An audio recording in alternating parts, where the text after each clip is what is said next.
这样又过了一天，要不是女儿逼我来，我才不想待在这里。上海之美，没有多希望你在这里。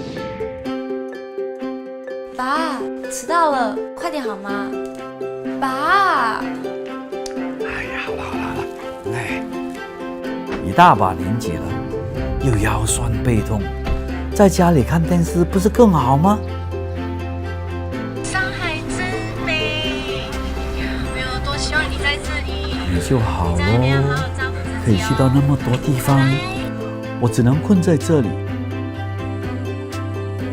我还以为是个简陋的地方，其实跟我想的不一样，房间又大又舒服。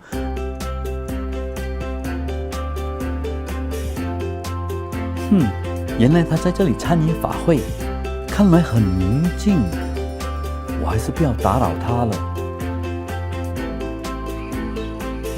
哇，他们这里还有鸟舍，你知道吗？鹦鹉其实跟3岁的小孩子一样聪明。这些人怎么这么闲空，还有时间来这里做义工？爸，你看这里的蔬菜都很新鲜哦。是啊，城市里都找不到呀。更离谱的是，我还要自己下厨，而且都是素的。其实还不错啊。还是算了。文东这个小市镇其实还不错，也很有人情味。爸，你这样溜过去，你知道我会担心吗？哎呦，不用担心了，哎，你们慢慢来呀。我先告辞了。女儿，你知道吗？这是你妈咪最喜欢吃的。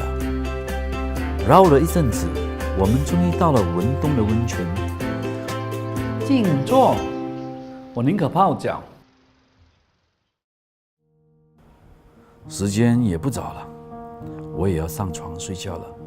哪里像这里的年轻人，还很精神。希望你在这里，你在那边好好照顾自己哦。拜拜。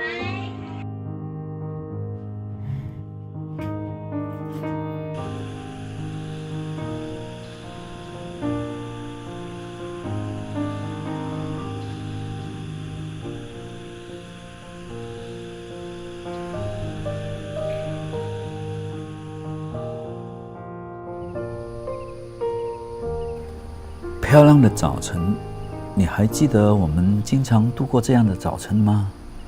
好想念那个时候，可是因为工作忙，我拍了好多所以照片，真希望你在这里。现在你要好好你已经照顾离开了，自己哦。我才懂得珍惜。爸，